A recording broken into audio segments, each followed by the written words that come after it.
Time now for another COVID benefits segment with Fox 10 News investigative reporter Brendan Kirby. And Brendan, yesterday we talked about some of the major provisions of the Senate Republican coronavirus benefit plan. Now let's talk about some of the lesser known provisions. Well, Byron, Republicans have included a bunch of incentives to try to get businesses to start hiring laid-off workers. We talked about some of them yesterday. These are things that wouldn't directly help average people like a stimulus payment would, but might indirectly benefit them. One of the big ones is an expansion of something called the Work Opportunity Tax Credit. The tax credit is available to employers hiring people from certain qualified groups like veterans and ex-felons.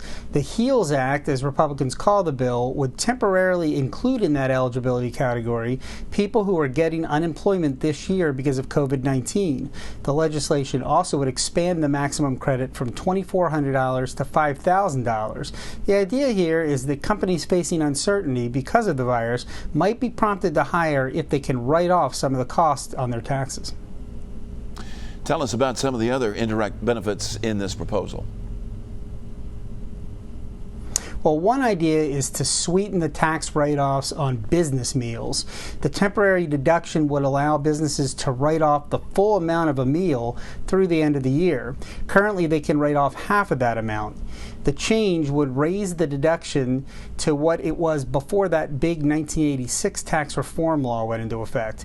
The rationale here is twofold. One, it would help businesses a little bit with cash flow, but two, the aim is to stimulate demand for restaurants, which have been among the hardest hit sectors during the pandemic. Another proposal would create a new refundable payroll tax credit for coronavirus expenses. Businesses could recoup half of the cost of those expenses for each employee. This would cover things like testing, cleaning supplies, and personal protective equipment. And remember, all of this for now is just a proposal. It hasn't even passed the Senate, much less been reconciled with the very different bill in the House. Yeah, lots of back and forth there. Brendan Kirby, thanks so much.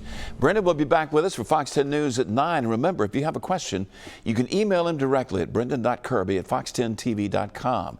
He's going to try and answer every question that he can get to.